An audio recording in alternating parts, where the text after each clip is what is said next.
but a very good source to, if it's still there, is Pilots for 9/11 Truth. And they have a brilliant analyze from the 4 different cases on 9/11 with computer models, videos, documents, and they came up with their analyze and had 50 questions or more questions for the different agencies about what happened there, because this is not possible, but never was being answered, of course, it's being ignored even. But it's a really good source to look into if you want to look what's happened on 9/11. This Pilots for 9/11 too, because they don't go in the question who did it, why did they do it. Yeah. They only look at it from a flight technical and a flight operational perspective, and they come to the conclusion this is from that perspective impossible. It's not, cannot be done. Cannot. It's just you know, you have a flight envelope within where an airplane can maneuver in, but if you're outside of the flight envelope, which is just a statistic, it breaks apart. And these planes were flying way out of their flight envelope, and that's just ridiculous because it disintegrates at certain speeds, certain, you know, certain center of gravity, certain attitudes, altitudes. The plane doesn't fly anymore, and supposedly they were flying with these kind of conditions and doing these maneuvers by completely inexperienced pilots, which is just ridiculous notion. But it's a really well source. I don't know if they're still there with their website and everything, but you can look it up as a good source for it. So friends, everyone here, did you hear that the 9/11, what happened 9/11, is impossible run by a pilot that only have 1 year experience. He said that they have to have a more experience with that. Well, then also you couldn't do it. Even by very experienced pilots couldn't do these maneuvers. No one has ever managed, as far as I know. No one has ever managed. So who ran the pilot then? Who was the pilot? That's a whole other area, but it's just the maneuver which was propagated by the 9/11 Commission investigation report, the official one, especially in the Pentagon, is just insane. It's impossible. It was also false, also with wrong information, but this was being propagated as the maneuver. But really experienced pilots who tried to do this, or test pilots, military pilots tried to do this maneuver, came to the conclusion that this is impossible, and especially by a guy who was not even capable of landing a Cessna, and Piper Cessna.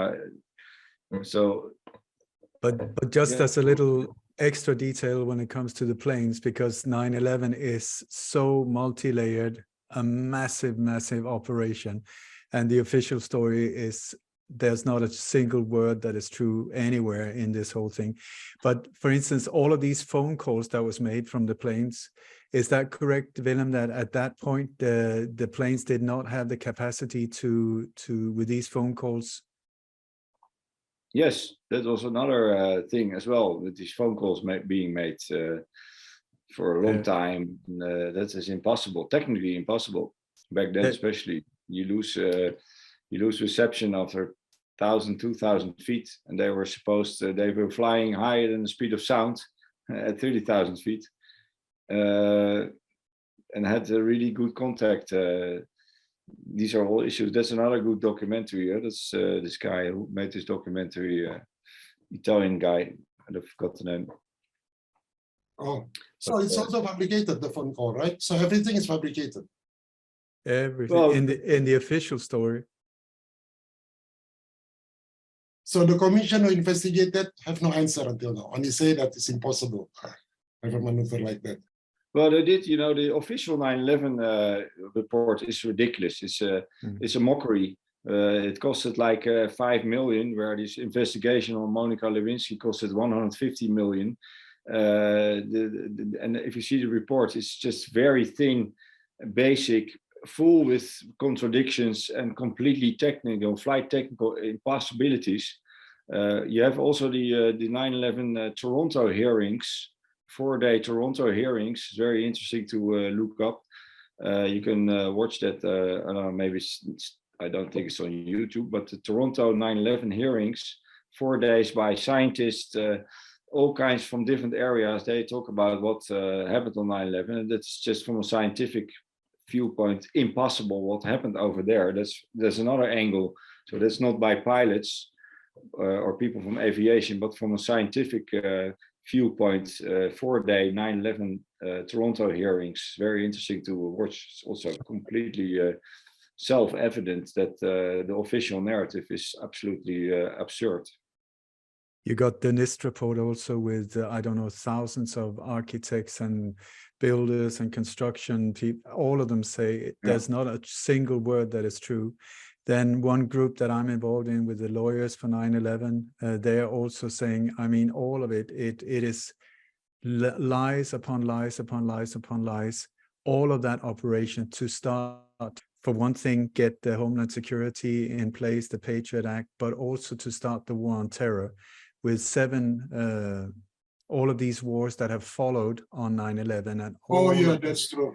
it's a massive, it was the biggest gold heist. From ISIS and so on, yeah, terrorism, ISIS. But it's money. It's all about money, you know. The official story, once again, I mean, you can't even tell it to small kids and make a good story out of it.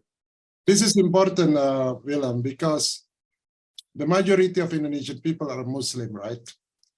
And since the 9/11 is created like that, many of the Muslim people here feel not offended, but feel like cornered with that. Yeah. Islam is bad, it's like that, right? Kun, you remember or not? Yeah. Since that, there is a stigma about Muslim.